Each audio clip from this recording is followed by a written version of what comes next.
Okay, so we're going to be diving into some pretty wild numbers in the tech world today. Yeah, definitely. NVIDIA, the company behind those graphics cards, those GPUs you might have heard of, they just announced their earnings for last quarter. And let me tell you, it is some next level stuff. We're talking over $30 billion in revenue just for one quarter. It's unbelievable. Yeah, it's more than double what they made during the same period last year. I mean, to put that into perspective, it's like selling enough high-end computer chips to fill, I don't know, a football stadium every single day. It's mind-boggling. So we've got a stack of articles here, and we're going to unpack exactly how they managed to pull this off and what it means for, for you, the listener. So whether you're trying to, stay ahead of the curve in AI or you're just curious about the technology that's, shaping the future, this deep dive is going to give you the insights you need. So one of the things that really jumped out at me was this 154% growth in their data center revenue.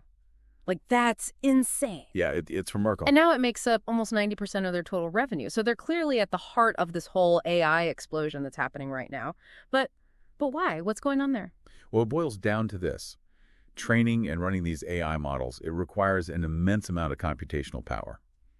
Think of it like this. You wouldn't try to run the latest video game of all the most demanding graphics on a computer that's 10 years old, right? Yes. AI is kind of similar. It needs serious horsepower to function. Okay.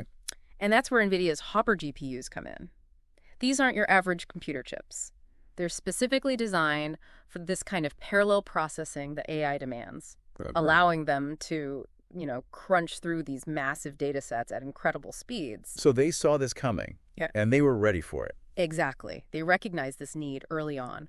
And they invested heavily in developing these specialized GPUs, giving them a significant advantage in a market that's absolutely exploding right now. Okay, so that makes sense. But here's where it gets a little bit weird. Even with these record profits, NVIDIA stock actually dipped after the announcement. So they're breaking records, raking in cash, and investors are unhappy. What's going on there? Yeah, it seems counterintuitive, right? But it's not as illogical as it might appear at first glance. Okay. Leading up to these earnings reports, expectations were incredibly high, astronomically high. Okay. The options market, which is essentially a way for investors to, to bet on future stock prices. Right. It was predicting a $300 billion swing in NVIDIA's market cap. Whoa.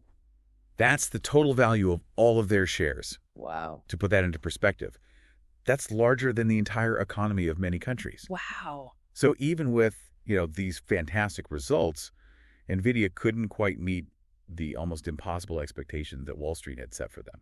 So it's not so much that NVIDIA stumbled, it's more like they tripped over the incredibly high bar that everyone else set for them. Precisely. It really highlights the volatile nature of the tech market, especially when you're dealing with a company at the forefront of, a technological revolution like AI. Okay. So we've got this company dominating a booming sector. Wall Street's throwing a little bit of a tantrum. But what does this all mean for, for someone listening to this deep dive right now? So there's some key takeaways here. Okay. First and foremost, AI, it's not just hype. It's having a very real and very massive economic impact. And NVIDIA is at the forefront of that wave.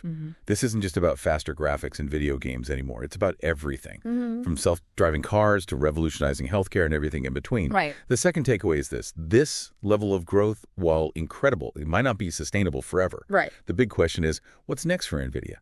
What happens when the growth inevitably slows down? How will they adapt and evolve as the technology matures? Right. It's like they're riding this massive wave of AI innovation. But where they end up and how they navigate the waters, when that wave settles down, that's the real question. Will they be the company that powers not just data centers, but our phones, our cars, maybe even our homes? Something to think about next time you see NVIDIA in the headlines. All right, well, thanks for breaking all that down for us. Yeah, happy to do it. Really interesting stuff. Fascinating time to be following the AI world. Absolutely. All right, and we'll be back next time with another deep dive.